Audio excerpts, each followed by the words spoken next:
What's up, Trek Nation? Welcome to Trek by Numbers on After the Snap.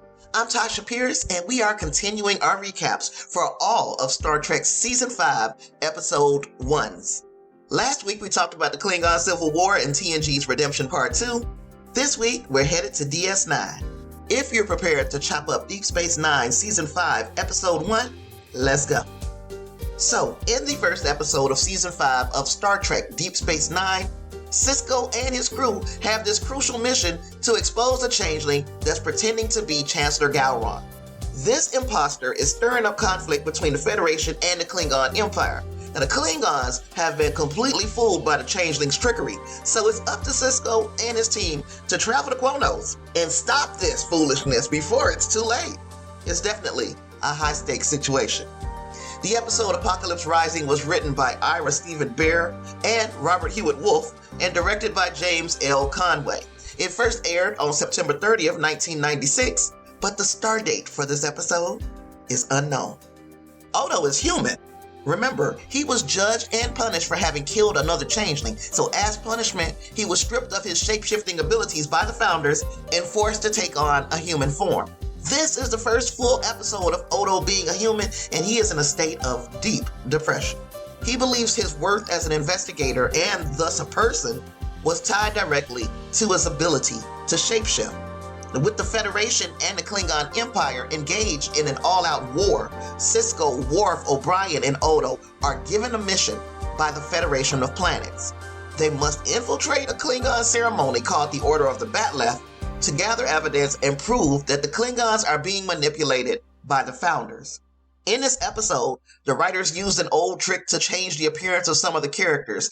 Odo, O'Brien, and Sisko are made to look like Klingons, while Worf's appearance is altered, his ridges are changed, and as such. However, they didn't change their voices, which is weird, since the characters have interacted with many Klingons in the past 4 seasons. Okay, so anywho, Sisko gets some help from his old frenemy, Gul Dukat, to sneak him and his crew into Klingon space. Now, Dukat is able to add their names to the list of people receiving commendations, and they even get escorted on his captured Bird of Prey ship. Meanwhile, Worf is tasked with teaching the humans how to act like Klingons. You might remember Worf from the last episode of Trek by Numbers, where he kind of bombed at fitting in with the Klingons himself, but that's because he has this idealized version of what a Klingon should be like in his head. So he tries to live up to that. So he's teaching the humans to behave like his perfect version of a Klingon, not necessarily like an actual one, but well enough to get by for this one night.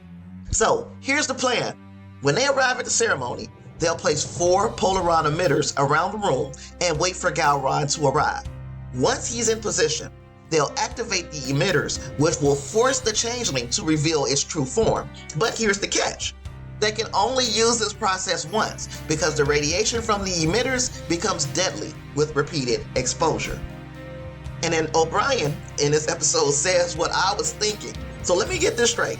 All we have to do is get past an enemy fleet, avoid a tachyon detection grid, beam into the middle of Klingon headquarters, and avoid the Brotherhood of the Sword long enough to set these things up and activate them in front of Gowron. Sounds crazy, sounds impossible, and yes, that's exactly what they have to do. As they make their way to the ceremony, there are some amusing moments and tense situations, but eventually, Gowron and his second-in-command, Martok, show up and the ceremony begins. I really like how the writers of DS9 don't make the characters seem overly clueless. Martok senses something familiar about O'Brien's appearance as a Klingon, but he can't quite figure it out. However, once he sees and hears Sisko as a Klingon, it all falls into place for him. This is where I'd expect a room full of drunken, honorable Klingons to rip the 4 interlopers into pieces. Instead, Martok seals the room and has these imposters thrown in a cell. When Martok confronts the spies, Sisko tells him what they suspect. They suspect Gowron has been replaced by a changeling, and to their surprise, Martok admits he's had the same suspicions. Sisko proposes a plan of challenging Gowron to a duel to expose the changeling, but Martok disagrees. Instead, he frees the 4 agents and allows Worf to basically attack Gowron. However, Worf goes and does an honorable challenge to Gowron. Martok holds Odo back, claiming he's unsure of his loyalties. Odo, on the other hand, has his own doubts. While Worf and Gowron are out there fighting with honor, Martok is lurking in the shadows, acting dishonorably. Martok refused to challenge Gowron to a duel, which is a traditional and honorable way for a Klingon to settle a dispute. He also seemed confused about why Worf would fight Gowron with a bat'leth instead of just shooting him. These actions made Odo even more suspicious, and he eventually realized that the changeling was not who they thought it was. The Founders' plan was to have the Federation assassinate Gowron this whole time, but it backfired because of fake Martok's mistakes. The Federation had initially planned to expose Gowron as a changeling, but when that failed, Worf challenged him to a duel. If Worf had won, the Klingons might have just accepted it as revenge for Gowron stripping him of his honor. But if Worf had become the new Chancellor, the war would have ended right there. So, the Founders failed because they underestimated the intelligence and compassion of their opponents. As Worf is about to take down Gowron, Odo yells out that Martok is actually the changeling. Before anyone can process this news, the disguised Founder lashes out, attacks Odo with the slimy tendril, and tries to choke him to death, trying to silence him. Odo's quick thinking reveals a critical fact to him. The Founders really no longer consider him as one of their own. Or else why would the fake Martok try to eliminate him? So with the truth out, chaos erupts in this ceremony as every Klingon in the room, whether real or fake, takes aim at the shape-shifting invader. The changeling is soon reduced to nothing but pieces. Its plan to disrupt the alliance between the Federation and the Klingon Empire foil. After discovering the changeling, Gowron and the Starfleet officers discuss how the Founders tried to trick both their nations into destroying each other. Martok was the one who insisted upon war, not Gowron. So the best thing to do in this situation would be to end the aggression between these two forces and then join forces against their common enemy. But Gowron is like, no, Klingons never want to back down from a fight. Sisko points out that this is exactly what the Founders want. So Gowron is like, yeah, I see your point. And then he agrees to use his influence to push for a ceasefire. Before the Starfleet officers leave, Gowron warns Worf that he'll not get another chance to kill him. But we all know how that turns out. No, we'll find out in later episodes of DS9. Now, in case you're curious about the whereabouts of the actual Martok, it's likely that you've not yet viewed all of the episodes of DS9. So his destiny is going to be revealed later in this season. I love episodes that allow actors to showcase their range, and Apocalypse Rising is a great example of this. In this episode, Sisko, O'Brien, and Odo are turned into Klingons, and we get to see different sides of their characters. Sisko embraces his inner warrior and demonstrates his knowledge of Klingon culture.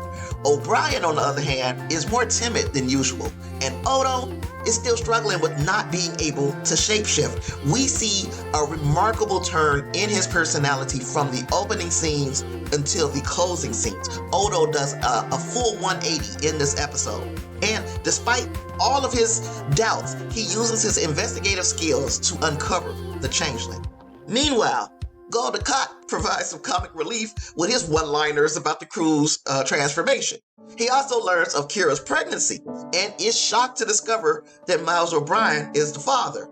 Overall, it's a great episode that allows the actors to shine. And we also see one of my favorite interactions between Kira and Dr. Bashir when she jokingly blames him for her pregnancy and they playfully argue about it. Of course, in real life, the actors who played Kira and Bashir, Nana Visitor and Alexander Siddig, were married, and Visitor's pregnancy was, in part, his fault.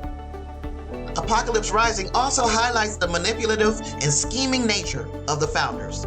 They absorbed Odo into the Great Link to quote-unquote judge him. They transformed him into a solid and sent him back to the Federation as part of a larger plan to further their own agenda. So the Changeling's plan was to deceive Odo while he was in the Great Link into believing that Gowron is a changeling.